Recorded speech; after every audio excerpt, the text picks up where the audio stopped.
Today is a bit of a celebration. Thanks to this protest and also work from right-leaning politicians, we've managed to get TPUK here and the Sentencing Council to scrap the new sentencing guidance, which would have been anti-white, anti-Christian and anti-male, and would have introduced a modern-day apartheid. So well done, everyone! It shows that protests do work.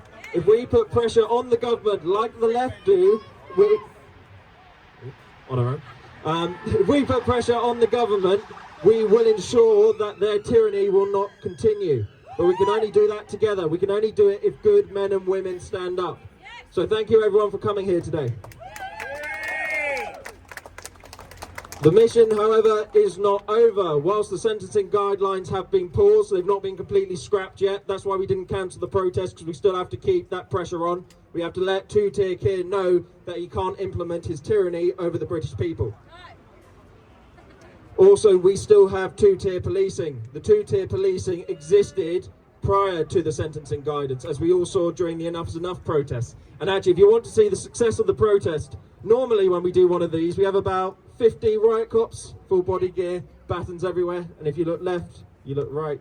There's no one here, because they don't want the bad optics. They don't want to come and heavily police a protest about two-tier policing, because they're as scared of us and the right-wing media as they are of the left. So if we stand up for ourselves, we can ensure that they can't terrorise us, and that means being brave, being vocal, and coming out to stand up.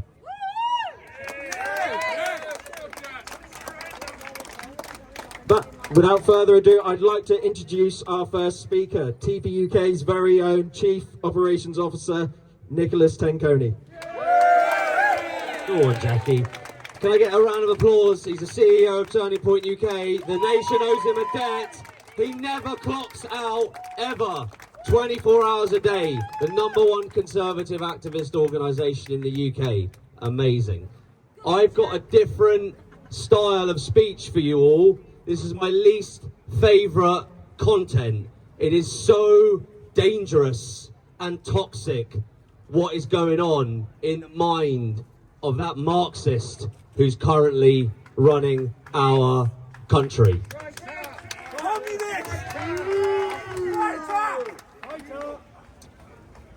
Today, LBC have published that the government is asking parents to rat their children out to prevent, that's counter-terrorism, if they are watching misogynistic content.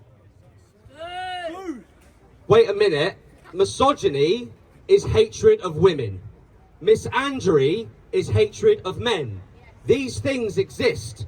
The vast majority of men that I've met in my life absolutely love women.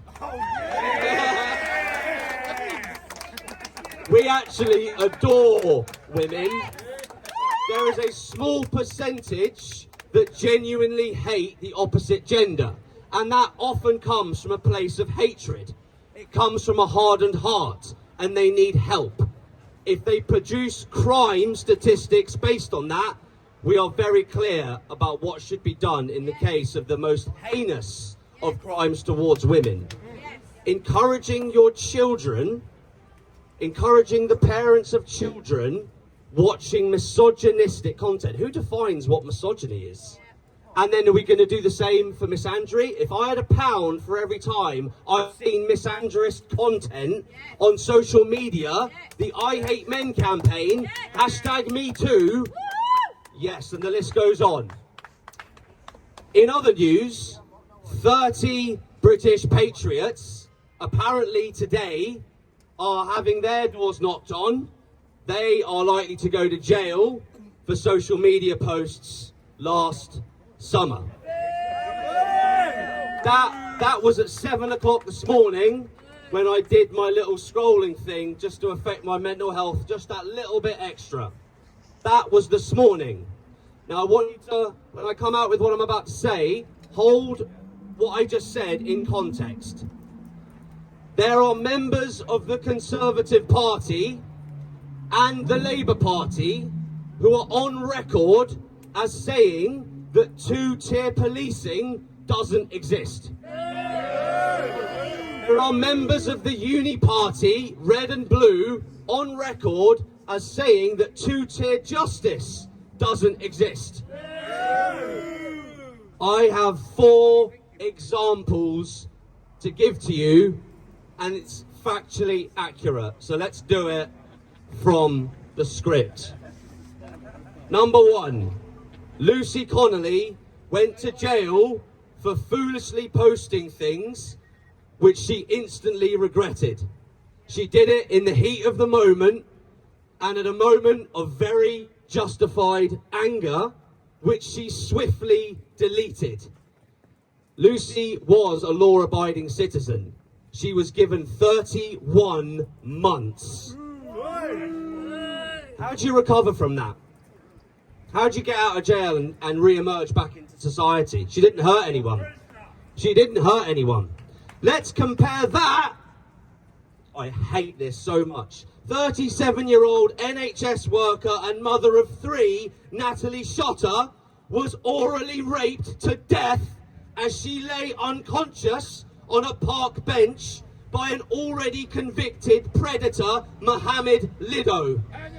Lido was not convicted of murder. Lido was not convicted of murder, but of manslaughter. He was sentenced to 10 years and 8 months. In Britain, you serve half. In 5 years, he will be out 18 months after Lucy Connolly. Number 2, Tommy Robinson.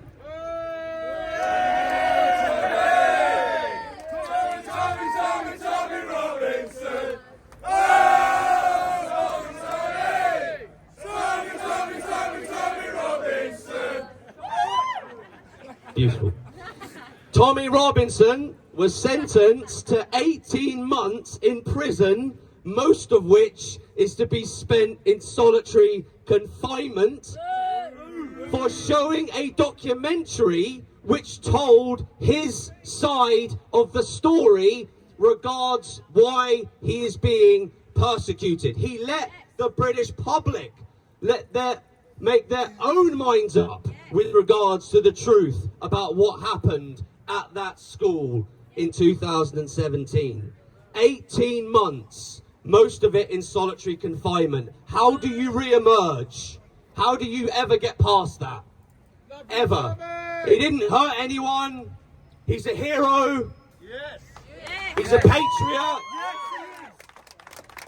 In comparison, during the unrest of summer 2024, we have all now seen the Muslim Defence League terrorists in Birmingham being told by police liaison officers to return to the mosque and leave their weapons there, and that they are immune from prosecution.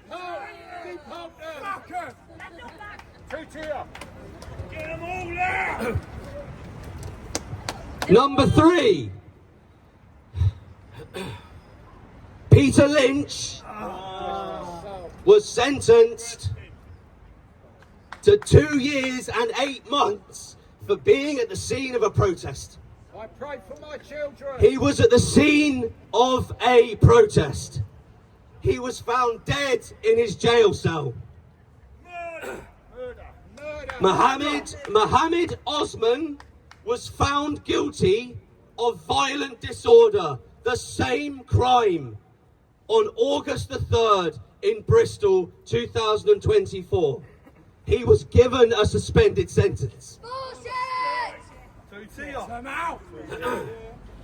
Peter Lynch is dead.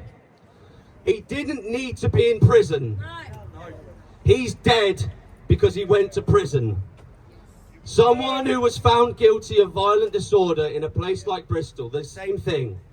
Mohammed Osman, 2-year suspended sentence. Tell me if I'm not being clear enough. These are direct comparisons. Number 4, in September 2024, Hugh Edwards was given a 6-month... was given a 6-month suspended sentence for having child abuse images on his phone, and there were an awful lot of them. It wasn't an accident. It wasn't a prank. It wasn't by mistake. I believe 47, someone correct me, 57 child abuse images were on a high-profile BBC presenter's phone. He's a fucking nonce. He was given a suspended sentence. No reprisals, no consequences. In comparison, Julie Sweeney was given 15 months in prison for an offensive Facebook post following the Southport protests. Axel Rudakabana did the most unspeakable, most despicable, most heinous of crimes, and at a moment of very justified anger, Julie Sweeney wrote something on Facebook. Words aren't the same as actions, Patriots. She was given 15 months in prison. Hugh Edwards was given a suspended sentence. Dirty nonce. Number 5. Many Pakistani paedophile, rape, grooming gang members are already back on the streets. Many protesters from 2024 are still serving time for simply being present at one of the protests during the summer of last year. Two-tier Keir has spent his time in office using the term far-right, denigrating patriots, lying to the British public, whilst Pakistani paedophile, rape, grooming gang members are being released and walking the streets, and Keir, along with Shabana, emptied a number of places in our jails of dangerous convicted felons to make way for patriots, whilst constantly using the rhetoric of far-right this and far-right that. Meanwhile, the actual far-right, the actual neo-Nazis that now are platformed on X, are controlled opposition by the government. They're state-funded. They're state-sponsored. That's right. That's why they're never arrested. That's why they say what they do. And us, we, patriots, concerned citizens, we have to choke on this. We have to take the lies. We have to take the hatred. We have to take all that fear. My last example, number 5, is that if Keir knew the truth, which is that migrant terrorism represents one of the biggest threats to national security to Britain in 2025, if he knew the truth, why isn't he doing something about it? Why don't they do something about radical Islam? Why do they pander instead to Islam and to the caliphate? They know the truth. Why don't they do something about it? Patriots, I take no pleasure in this particular speech, so I will say this to close. Our future is destitution unless every single one of us gets politically active and we change the narrative that a few years ago we said this was a culture war. The far right say it's a race war. This is a religious war. This is none other than a crusade. We are fighting for the soul of our nation. We will never surrender. Patriots, this all ends when we say it ends. I say, take your country back. Get him out. Not for the Tories, not for reform. Get them out for something you truly believe in, that's worth fighting for, that won't turn their back on you. Thank you.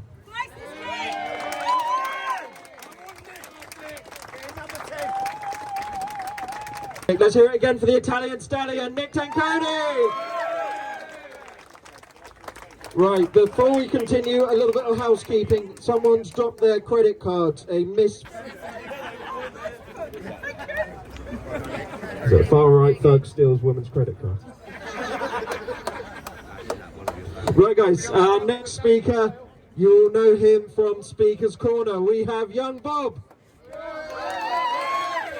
God bless you all. Now let me just firstly introduce myself, as of course all of you are political and not religious. I am a 16-year-old religious and political commentator at Speaker's Corner. And I want to warn you all, although there is a two-tier system in politics, there's also in the schools and for the young. Now, if Keir Starmer would turn off adolescence for one moment, I think he would find that there is a greater issue for 16-year-olds, white Christians, conservatives, that being the two pipelines, Islam and liberalism. One wants to rethink what it means to be a woman. One wants to spend thousands of pounds to redefine Islamophobia. And at the same breath, a few years ago, they wanted to say that what is a woman is not something reduced to a colour or someone who likes to cook, but now would want to, at some sort of kink fest, celebrate a sexually confused generation. Celebrate them as women, because what? They like the colour pink. It's ridiculous. This movement will only denigrate the British public if it will not help it. And with Islam, we have a two-tier system in religion. I have been assaulted in Stratford for pushing conservative Christian values. And with Islam, they have commitments. We have child marriage. We have the overdressing of women. And this is what the UK public wants, to slowly be converted by mass immigration. It will never happen, ladies and gentlemen. Now, what is the alternatives in the UK political system? We have the Lib Dems, who would probably want to spend all their funding at Disneyland. We have the Green Party, who'd probably like us to all eat compost. And we have the Conservatives, who couldn't afford a haircut, couldn't afford an umbrella, and can't currently afford a HQ. And don't get me straight with the Labour Party. Because of the Labour Party and their liberal policies, at college, I've been threatened to be put on prevent. 31% of prevent's referrals are due to far-right extremism. What they consider far-right extremism is cultural nationalism. Admiring one's culture is a form of far-right extremism. Last year, a study done by the UK government found that content such as The Thick of It could be a sign of radicalisation. A show by the BBC that mocks the right class in politics. Ironically, they want to extend the definition of far-right for us to all be arrested and sent as political prisoners. In the case of, for example, Tommy Robinson. We should be allowed to talk about whatever we want, as long as it does not incite threats or violence. But they also want to facilitate Islam, which does everything to that to people like me. Young people have lost their religious identity with the bureaucrats at the Church of England. They've also lost their family with the sexual degeneracy, which is the far left. And now they're losing their politics. They're losing their ability to speak. And for Patriots, I want to call all on to you to fight. For you to gain a political voice, and for you to also join a religious class. We need to go back to traditional conservatism. We do not need to revolutionise politics by becoming left, to wokeify ourselves. We know what a woman is. We know what Islamophobia is. And I'm telling you, Patriots, we need a voice out there. We need more of you out here. It's a sunny day. Where am I all seeing you, ladies and gentlemen? Yes, Christ is King. Hallelujah. Now let me just close out in a prayer. Our Father, who art in heaven, hallowed be thy name. Thy kingdom come, thy will be done on earth as it is in heaven. Give us this day our daily bread, and forgive us our trespasses, as we forgive those who trespass against us. And lead us not into temptation, but deliver us from the evil one. Because thine is the kingdom, the power, and the glory, for now and ever. Amen. Thank you, ladies and gentlemen. God bless. But let's hear it again for young Bob, everyone. What a great young man. Next up, we have another fantastic speaker. We have the lioness of Speaker's Corner, Shalini. Good afternoon, everyone. We all are going to stand for this country in solidarity, and we are going to get this country right. There are more criminals inside the politics. There are more criminals, and those criminals are from Pakistan. So, my dear friends, more politicians are criminals, and they need to be sorted out by we the people, for the people, and by the people. Whether Keir Starmer, Mr. Keir Starmer, you are stammering in front of the Muslims of the Islamic nonsense. We want you to know, whether you like it or not, you are giving a blind eye to the two-tier policing. I have been attacked many times by radical Muslim psychopaths, and I have been attacked, but police have not taken any actions. But we have left it too long. This country, we have left it too long, and it's time to get this country back. Great Britain, great again. I just want to say, the police force, I don't know what has happened to you guys. Have you been tamed by the Islamic nonsense? Are you tamed by them? What is happening to you guys? Where is your integrity? Where is your honesty in your profession? When you are in a profession, any profession, when you are in a police force, you have accountability, you have responsibility for the safety of the country, for the safety of the citizens, for the safety of the families. And don't forget, police force, your children, your family are also living in this country. You will face the same situation if you take it lightly. If you are in a profession, you need to deal it with dignity and with honesty. I have seen when that stupid pro-Palestine protest happened, they have been very lightly taken that protest. But when any Christian protest or any protest that happens for standing for the country, we have been handled heavily. We have been mishandled heavily by the police force, and this is not going to work. We don't need any favorism. We don't need any favorism. All the Islamic radical Muslims, rapists, pedophiles from Bangladesh, from Pakistan, they all are here in this country. Do you want your children to be raped by them? You are also living in this country, police force. It's time to wake up and save your children, save your family, and save this country and make this country, Great Britain, great again. Let's hear it for Shalini again, everyone. Right, our next speaker, I reckon you've all seen him on Twitter. Normally being the biggest pain in the Met Police backside. This is the man who stands up for justice. This is a man who will not be intimidated by two-tier policing. Let's hear it for Niyak, everyone.